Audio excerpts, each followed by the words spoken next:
In today's video, you're going to be coached by myself and Yannick, who is an incredibly strong and skilled calisthenics coach and athlete. Together, we're going to break down the mechanics of the handstand push-up, as well as the skill and strength drills required to A, unlock your first ever freestanding handstand push-up, or B, improve your capability to connect more reps and do prettier ones. Let's get into it. The first half of this video is going to focus on balancing drills. Now, these drills are going to be for you if you are working on your ability to hold a consistent, still handstand for more than 30 seconds. Now, if you do have a consistent handstand kick up and can hold for more than 30 seconds, but you are having trouble connecting handstand push-up reps, you're also probably going to want to pay attention to this section as well.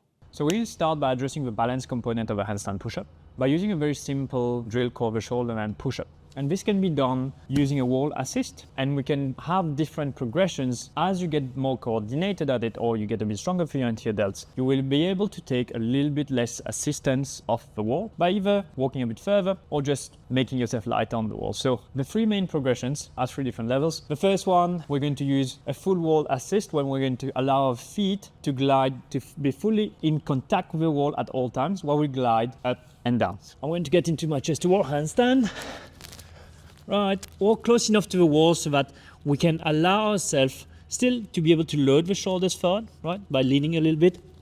Now, as you notice, my body will be, I will only have my toes on the wall. That's going to be very important that I'm not collapsing into the wall and putting too much weight on the wall, right? So I'm fully connecting, right? My body line stays tight, midsection is on. I'm going to allow the shoulders to get loaded and lean my weight forward by keeping body line drill, and now push up.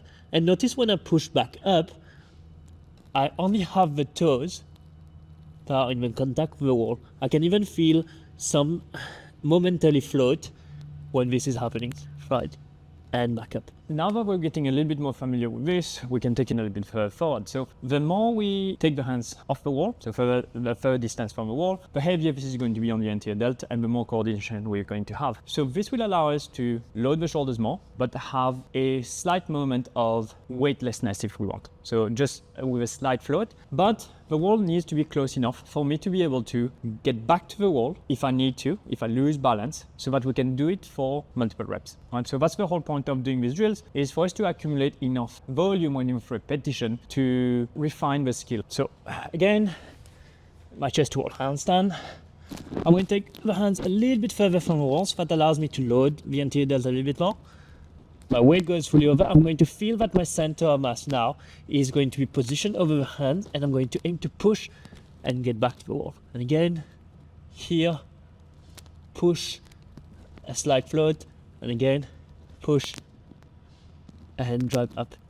Now we're going to move to the third level if we want. And this is when things get really interesting, because we will really have to load the shoulders more, and our center of mass will fully shift over the hands, right? And whenever we feel this, we're going to feel that our weight is going to naturally come off the wall. So now what we want to be doing is, when I flex the shoulders back, I want to make sure that my hips travel upwards as I flex the shoulders back. So this is going to be very important, instead of trying to move the hips backwards and fall into the wall. So we fully want to hold the handstand at the top and really float for however time you need to. Usually I like between anything 1 to 3 seconds, because then we will be able to repeat it over time. So again, assuming my chest to wall handstand, we're going to walk up to a wall far enough so that gives me a little bit of distance from the wall.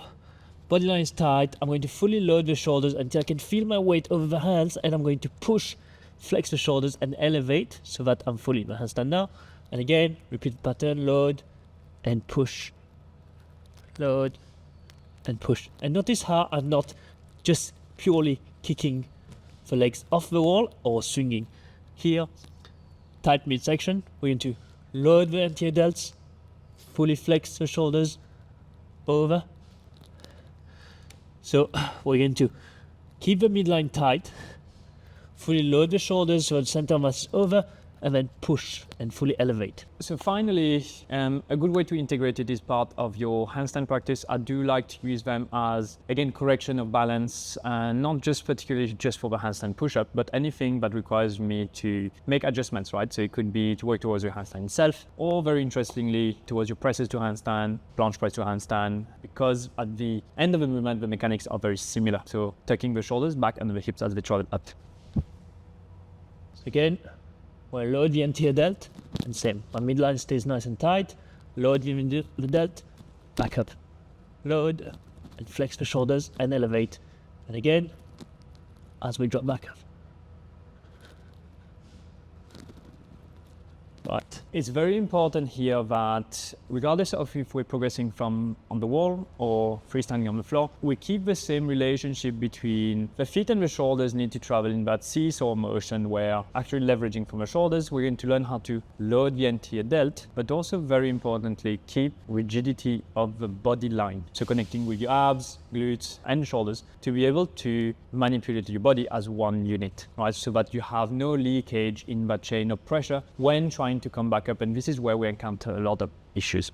A drill we like to program to help build people's balancing skills are heel pulls. Heel pulls are great for not just building fingertip strength, but they also help teach you the coordination that you need in order to bring your handstand back into alignment if you are going into overbalance. With heel pulls, the further away you are from the wall, the harder the exercise is going to be. So if you are new to this drill, we do recommend setting up quite close to the wall. If you are setting up quite far away from the wall and you don't yet have the fingertip strength or the body awareness, you might be doing a bunch of different compensations, which means you're not able to get the most out of this drill or do what this drill is even intending. Now that action of giving the floor a squeeze or gripping the floor tightly with your fingertips is what causes that shift in your center of mass, which allows the heels to come off of the wall. So if you were in your freestanding handstand and you could feel yourself going into overbalance or about to tip over, you would perform that same activation, because then that would allow your weight to shift back over your center of mass, which means you save your handstand and are able to maintain your balance. I'm saying the words grip, squeeze, and fingertips a lot, but another cue that really works well for some people is thinking about dragging the floor backwards, and this causes that same activation.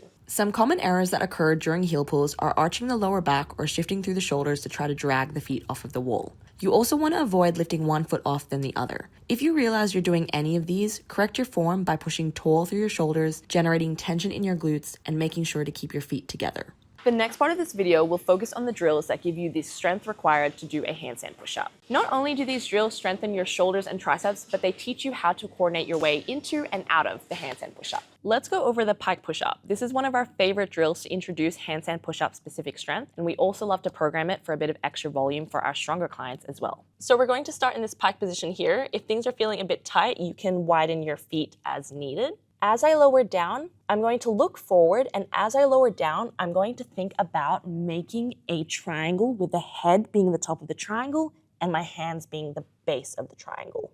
As I lower down, I want to focus on my elbows going into a 45-degree angle. To help keep your pike push-up feeling stable and powerful, you want to think about maintaining an even weight distribution throughout your hands and fingertips. Something that's helped me with the pike push-up variations and also just the coordination of the handstand push-up is thinking about the elbows being in a fixed position and the rest of the body moving around the elbows. So when I'm in my pike push-up, the elbows stay stacked over my hands, and then I'm lowering down, moving around the joint. If your pike push-ups are feeling strong and looking clean, you can then progress to decline pike push-ups. So what we're going to need here is a box, and we usually recommend a box that is about knee height for you. You're going to put your feet on the box and set up in this pike position. And then we perform that same action of making a triangle with our head and our hands and driving back up. As with most movement progressions, the strength demand becomes a bit higher, which then means that compensations can become a bit more prominent. So when we are moving up to the decline pike push-up, you want to make sure that you're still focusing on that cue of the elbows staying still and the body moving around the elbows. Another cue that kind of works well with this is keeping the forearm as vertical as possible. When you're setting up, think about your elbows, look ahead, and don't forget, keep the elbows stacked over the hands as you drive the movement. A common mistake when doing the pike push-up is the rib cage starting to flare like this, what you want to focus on is maintaining a slight crunch in the rib cage. So tension in the core, crunch the rib cage throughout the movement. So now we're going to go through a chest to wall handstand push-up. So the main point of a chest to wall handstand push-up, and how can we modify it to make it more specific for us to eventually leave the wall, because we don't want to spend entire time on the wall. We want the wall to be an assistance exercise for us to be able to leave it, rather than it being a crutch that we have to rely on, right? So we don't want to get stuck in wall prison. First of all, we want to have the forearm staying vertical at all times as we travel down. We don't want to move them too far back, because that will force us into too much underbalance, falling back too far on the hip of the hands, and we'll lose the handstand there. Secondly, we want the head to come forward enough over the hands so that we form that tripod position, which is going to be a much more stable base of support. And thirdly, body line. So we want to maintain the body line as rigid as we can into one shape, so that we incur less problem and less things to have to think of when we're trying to rebalance up, having more tension in our torso. And the midsection will really allow us to focus on flexing the shoulders, drawing them back under the hips as they travel up as one unit. I'm going to go into my chest to wall handstand where I'm comfortable. My hands are going to be slightly outside, shoulder width apart. Now my toes are going to be on the wall, so I'm not fully dumping my weight off the wall here. I want to have only my toes very lightly on the wall. So notice how when they go down, I'm going to glide and allow the feet to slide up and down the wall. My forearms are going to stay vertical as I load the shoulders, and I'm going to start to bend the elbows and allow my hairline to touch the floor. From here, as I push up, I'm going to try to keep my body line as tight as possible and bring it back to the wall. So notice here how, especially on the concentric, I want to really think of keeping my body line as tight as possible and get used to this as I push back up. So as I load the anterior deltoid and the triceps, I don't want to lose any tension here, which then will result in a lot of issues where we typically see we're going to fall into that scorpion handstand push-up and just lose the handstand forward, or just simply falling backwards. We can finally put some pieces together where we can do a wall-assisted handstand push-up to allow us to string a few reps together, or just simply to get our first rep and understanding how to balance. So this is where we can take some of the shoulder line push-up and make it correlated to this while introducing the flexion of the elbows, right, to load the triceps. Now I'm going to lean far enough the wall so that I can be very light on the eccentric. And as I push up, I'm going to try to stay as light off the toes as possible. And when I reach almost at my full flexion of the shoulders, I'm going to start elevating the shoulders in a way that will load my center of mass traveling vertically, as opposed to letting myself pull back on the wall, right? So almost at the end of that shoulder line push-up again. I'm going to stay light on the toes, right? I push back up, my weight is going to be off the wall, and I can have my weight slightly off, right? So again, that allows us to make some sort of connection now and getting used to hitting the handstand at the end of our rep, as opposed to letting go and simply either falling back or not catching the handstand, right? So not quite finishing the rep. And as we progress to this, we can increase the difficulty and the coordination aspect of it, where we can now perform the eccentric fully unassisted and maybe use the wall for the concentric again, and so on and so forth. So again, we can use the wall as a marker. Now we can start using the wall as a marker. We're going to take some of the load off and aim to perform an eccentric as unassisted as possible, but we can still revert back to the wall if we need to assist us on the concentric. So again, far enough from the wall so I can get fully unassisted. So here, right, as light as possible, and use the wall if I need to. In the final stage of your chest to wall handstand push-up, we can now start putting things together, all the pieces together, so that the wall will purely be this in case I lose balance backwards, which allows me then to string a few reps together by taking some of the balance component out, so I can focus on purely driving up. So that this allows me basically avoiding having to re-kick up in between every single attempt, and we can build some consistency so that we can hopefully take it to the freestanding version. So in, right, up. And here, if I lose balance back, I can always come down again. Now let's talk about accessory work and why these are very important for our training. They allow us to target the muscle groups that might be lacking and fill the gaps the drill alone won't cover.